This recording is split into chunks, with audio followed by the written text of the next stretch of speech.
নমস্কাৰ বিশ্বনাথত ভাৰত ছাত্ৰ ফেডাৰেশ্যন আৰু ভাৰত গণতান্ত্ৰিক যুৱ ফেডাৰেশ্যনৰ যুৱ ছাত্ৰৰ বিক্ষোভ কাৰ্যসূচী ৰূপায়ণ কৰা পৰিলক্ষিত হৈছে। উক্ত কাৰ্যসূচীত চৰকাৰ বিৰোধী বিভিন্ন শ্লোগানেৰে প্ৰতিবাদ সাব্যস্ত কৰাৰ লগতে জিলা উপায়ুক্ত বহুকেইটা দাবীৰে স্মাৰক পত্ৰ প্ৰেৰণ।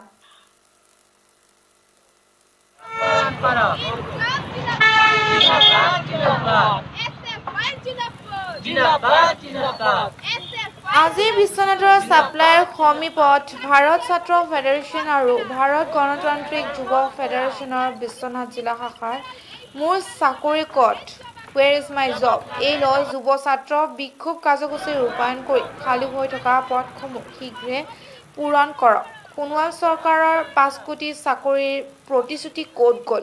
জবাব লাগে। বন্ধ হৈ থকা উদ্যোগসমূহ পুনৰ স্থাপন কৰক আদি শ্লোগানেৰে প্ৰতিবাদ সাব্যস্ত কৰে আৰু জিলা উপায়ুক্তলৈ বহুকেইটা দাবী জনাই স্মাৰক পত্ৰ প্ৰদান কৰে। পুনৰবাৰ জনাইছো আজি বিশ্বনাথৰ সাপ্লাইৰ সমীপত ভাৰত ছাত্ৰ ফেডাৰেশ্যন আৰু ভাৰত গণতান্ত্ৰিক যুৱ ফেডাৰেশ্যনৰ বিশ্বনাথ জিলা শাখাৰ মোৰ চাকৰি ক'ত Where is my job?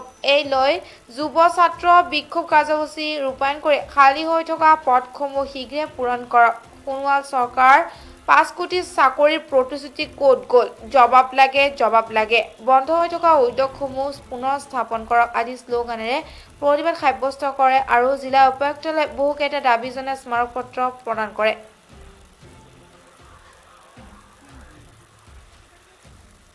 প্ৰতিবাদ কৰা হৈছে।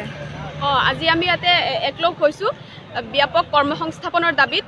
ভাৰতৰ ছাত্ৰ ফেডাৰেশ্যন আৰু গণতান্ত্ৰিক যুৱ ফেডাৰেশ্যনৰ যৌথ উদ্যোগত আমি এই প্ৰতিবাদী কাৰ্যসূচী আৰম্ভ কৰিছোঁ।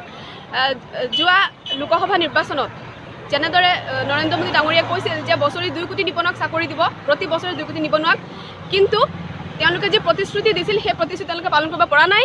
আমাৰ অসম চৰকাৰেও সোণোৱাল ডাঙৰীয়াই তেওঁ কৈছিল যে বছৰি 5 লাখ নিবনুৱাক আমাৰ অসমত চাকৰি দিব, কিন্তু তেওঁলোকে সেই প্ৰতিশ্ৰুতি যি দিছিলে সেই প্ৰতিশ্ৰুতিৰ পৰা তেওঁলোকে ফালৰি কাটিছে। আমি দেখা পাইছোঁ বিগত সময়ছোৱাত যে তেওঁলোকে যিদৰে প্ৰতিশ্ৰুতি দিছিল নিবনুৱা সমস্যা সমাধান কৰিম বুলি, কিন্তু নিবনুৱা সমস্যা সমাধান কৰিব পৰাটো দূৰৰ কথা, তেওঁলোকে নিবনুৱা সমস্যা ইতিমধ্যে আমি দেখা পাইছোঁ যে বৃদ্ধি পাইছে। প্ৰতি বছৰ নিবনুৱা সমস্যা বৃদ্ধি পাই আছে আৰু যিখিনি বহুত দেখিছে নতুন যিবিলাক উদ্যোগ আছে, যিখিনি আগৰ উদ্যোগ আছিলে সেইখিনি প্ৰায় মৃত্যু অৱস্থাত। তেওঁলোকে ব্যক্তিগত খণ্ডলৈ বহুত প্ৰতিষ্ঠান তেওঁলোকে ব্যক্তিগত খণ্ড গতাই দিছে। গতিকে আমি নৱপ্ৰজন্মই বা আমি নিবনুৱা যুৱ ছাত্ৰসকলে আমি কি কৰিম? তেওঁলোকে যদি প্ৰতিটো উদ্যোগ বা প্ৰতিষ্ঠান যি অসমত আছে তেওঁলোকে ব্যক্তিগত খণ্ড গতাই দিছে, ব্যক্তিগতকৰণ কৰিছে, ক'ত যাম আমি কি কৰিম? আমাৰ ভৱিষ্যত কি হ'ব? গতিকে আমি এই প্ৰশ্নসমূহ তেওঁলোকক কৰিব বিচাৰিছোঁ। তেওঁলোকে যি প্ৰতিশ্ৰুতি দিছিল সেই প্ৰতিশ্ৰুতি ক'লৈ গ'ল?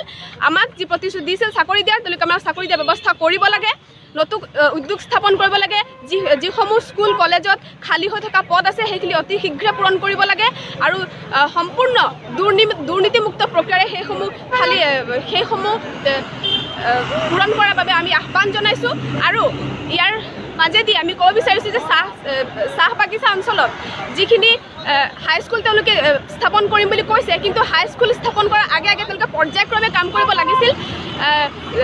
প্ৰাথমিক পৰ্যায়ত তেওঁলোকে স্কুল স্থাপন কৰাৰ ব্যৱস্থা কৰিব লাগিছিল, নহ'লে প্ৰাথমিক পৰ্যায়ত যদি স্কুল স্থাপন কৰা চাহ বাগিচাত নহয় তেতিয়াহ'লে কিন্তু হাইস্কুল স্থাপন কৰাৰ তাত কোনো ক'ত যাব ল'ৰা ছোৱালী, ক'ত পঢ়িব? অকল হাইস্কুলত পঢ়িব। প্ৰাথমিক পৰ্যায়ত স্কুল হ'ব লাগে বুলি আমি ক'ব বিচাৰিছোঁ। আৰু ইয়াৰ আপোনালোকৰ জৰিয়তে আমি ভাৰতৰ ছাত্ৰ ফেডাৰেশ্যন SFI আৰু DIFIৰ তৰফৰ আমি যুৱ ছাত্ৰ সকলোকে নিবনুৱাক আমি আহ্বান জনাইছোঁ যাতে সকলো ওলাই আহক। আমি এই সময় আহি পৰিছে যে আমি প্ৰশ্ন কৰিম তেওঁলোকে দিয়া প্ৰতিশ্ৰুতি ক'লৈ গ'ল। এই প্ৰতিশ্ৰুতিৰ জবাব আমাক লাগে, আমাক চাকৰি লাগে। প্ৰতিবাদ কৰিছে, কিহৰ কাৰণে এই প্ৰতিবাদ কৰা হৈছে?